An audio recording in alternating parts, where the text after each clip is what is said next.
Bonjour et bienvenue dans notre nouvelle émission Impact Live. Quelle joie de nous retrouver autour de la Bible, la parole de Dieu. Aujourd'hui, j'aimerais répondre à l'une des questions les plus importantes que les êtres humains se posent ici-bas sur la terre. Qu'est-ce que la vérité? Vous êtes là chez vous, devant votre écran d'ordinateur, devant votre poste de télévision. Vous êtes peut-être en train même de surfer sur Internet, en train de chercher des réponses à cette question qui vous tourmente, qui vous agite au plus profond de vous-même, qui touche au sens même de la vie, la vérité. Et vous vous dites, mais qu'est-ce que la vérité? Qu'est-ce que la vérité?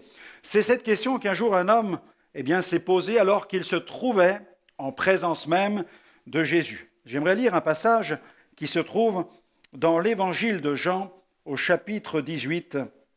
Jean chapitre 18, à partir du verset 36, Jésus est accusé, on veut le mener à la mort, les Juifs religieux se sont ligués contre lui, Pilate se trouve dans un véritable embarras et il doit estimer la situation et il se trouve de cette manière en présence de Jésus. Pilate a reçu toutes les multiples accusations proférées contre Jésus, tous les mensonges proférés contre lui, et Jésus, face à cet homme, déclare ceci. Au verset 36 de l'évangile de Jean, chapitre 18, il dit « Mon royaume n'est pas de ce monde », répondit Jésus. « Si mon royaume était de ce monde, mes serviteurs auraient combattu pour moi, afin que je ne sois pas livré aux Juifs.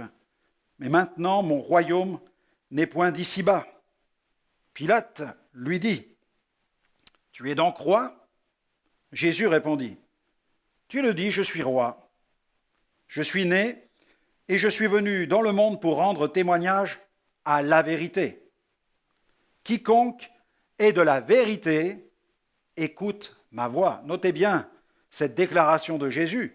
« Je suis né, je suis venu dans le monde pour rendre témoignage à la vérité. Quiconque est de la vérité, écoute ma voix. » Et Pilate lui dit, « Qu'est-ce que la vérité? Qu'est-ce que la vérité ?» Jésus déclare, dans un autre passage des Saintes Écritures, dans l'Évangile de Jean, chapitre 14, verset 6, il affirme « Je suis le chemin, je suis la vérité et je suis la vie. » Ici-bas, il y a tellement de groupements religieux, philosophiques, qui ont la prétention de détenir la vérité. Il y a ici et là, dans les dogmes, dans les discours philosophiques et religieux, dans les idéologies, il y a ici et là des vérités. Si nous écoutons Bouddha, si nous lisons les textes de Bouddha, nous allons trouver des vérités dans les déclarations de Bouddha. Si nous prenons Mahomet, nous allons découvrir des vérités dans les déclarations de Mahomet, Confucius, etc. Tous ceux qui parlent sur la terre, et heureusement, disent des vérités. Mais Jésus est en train de parler de quelque chose qui transcende, qui dépasse le simple fait de déclarer à un moment ou à un autre quelques vérités. Jésus est en train de parler de la vérité absolue, de l'essence même de la vérité. Et il va bien plus loin, puisqu'il ne va pas répondre par des mots à la question de Pilate qui lui dit « Qu'est-ce que la vérité ?» Il va rester face à lui parce qu'en fait, sa personne est la réponse. Jésus est la réponse. Il est plus que cette transcendance de la pensée concernant la vérité, il est l'incarnation même de la vérité, puisqu'il déclare « Je suis le chemin, je suis la vérité, je suis la vie ». Cherchez-vous cette vérité-là? Avez-vous soif de la vérité absolue? Alors vous allez la trouver dans une personne, la personne même de Jésus. Jésus est la vérité. Et Jésus, la vérité, peut venir dans notre vie, puisqu'il le dit, « Quiconque est de la vérité, écoute ma voix ». Jésus est l'incarnation de la vérité. La Bible dit dans l'évangile de Jean, « Au commencement était la parole était avec Dieu, et nous avons contemplé sa gloire, la gloire du Fils unique venu du Père. » Jésus est cette vérité absolue qui a créé l'univers, qui a pris forme humaine, qui est venu sur la terre, qui veut habiter dans notre vie pour la transformer. Et de cette manière, nous ne sommes plus insatisfaits, nous ne sommes plus déçus, nous sommes comblés par la présence de Jésus. Êtes-vous déçus? Eh bien, j'aimerais vous inviter à écouter Jane Bossia qui chante Disappointed, déçu. Si vous êtes déçu, eh bien, vous allez voir que Jane répond à cette soif, ce besoin d'être satisfait, pleinement satisfait. Elle proclame le nom de Jésus. On l'écoute et on se retrouve dans quelques instants.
Merci à Jen pour ce chant. Êtes-vous déçus? Alors Jésus peut combler véritablement votre cœur en vous communiquant la vérité. Il est l'incarnation de la vérité. Jésus, la vérité incarnée, a prêché la vérité. Il a dit, vous connaîtrez la vérité et la vérité vous affranchira. Dans Jean 10, verset 7, il dit, en vérité, je vous le dis, je suis la porte des brebis. Dans Jean 8, verset 51, il dit, en vérité, je vous le dis, celui qui garde ma parole ne verra jamais la mort. Il ne dit pas que nous ne mourrons jamais, il dit que nous n'allons jamais connaître la seconde mort, c'est-à-dire la mort dans les tourments, la mort éternelle. Nous allons connaître la vie éternelle. En vérité, je vous le dis, celui qui croit en moi, il a la vie éternelle. Jean 6, 47. En vérité, je vous le dis, celui qui me reçoit, reçoit celui qui m'a envoyé. Jean 13, verset 20. Son Père, le Père céleste, le Père éternel, a envoyé son Fils, le Fils éternel. Jésus a pris forme humaine, il est venu ici-bas, l'incarnation de la vérité, a proclamé la vérité et il nous invite à recevoir la vérité. Quiconque est de la vérité écoute ma voix. La question n'est pas de savoir quelle est la meilleure religion. La question n'est pas de savoir non plus est-ce que ma religion est meilleure que celle d'un autre. Il n'est pas question même de religion ici, il est question de vérité et d'incarnation de vérité. Jésus est la vérité incarnée, la perfection. Il n'y eut jamais aucune corruption morale dans la personne de Jésus. On ne peut pas en dire autant de tous les leaders religieux qui ont fondé des religions sur cette terre. Jésus fut sans défaut. Il est l'agneau de Dieu qui ôte le péché du monde. Il est divin, il est le Fils de Dieu, il est la parole incarnée. Et il nous faut recevoir la vérité.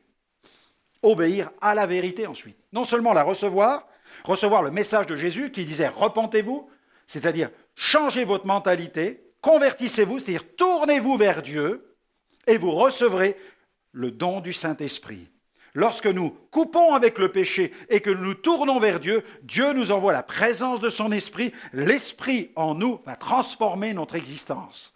Et nous allons devenir des nouvelles créatures. C'est un prix à payer, car obéir à la vérité, c'est accepter de payer le prix de suivre Jésus. Si quelqu'un veut me suivre, dit Jésus, il faut qu'il porte sa croix. Donc il y a un véritable prix à payer que de s'engager à servir le Christ, car il faut non seulement porter sa croix, payer le prix, mais marcher dans la vérité. Le suivre véritablement en conformant sa vie au contenu des Saintes Écritures. J'aimerais prier pour vous afin de vous permettre de recevoir Jésus la vérité maintenant, là où vous êtes. Quel que soit l'endroit du monde où vous habitez, Jésus la vérité est présent par la puissance de son Esprit. Invitez-le maintenant. Oui, Jésus, la vérité, viens dans ma vie. Viens dans ma vie, règne en moi. Établis ton royaume dans mon existence. Pardonne mes fautes. Pardonne mes péchés, Seigneur. Pardonne mes transgressions. Donne-moi une vie nouvelle. Je viens vers toi pour que ma vie change et qu'elle soit radicalement transformée, car je veux devenir un authentique chrétien, conformément au contenu de la Bible, la parole de Dieu. Amen. Amen. Que le Seigneur vous bénisse. Je vous invite à me retrouver dans d'autres émissions. Vous pourrez écouter tout à nouveau le glorieux message de l'Évangile. À très bientôt.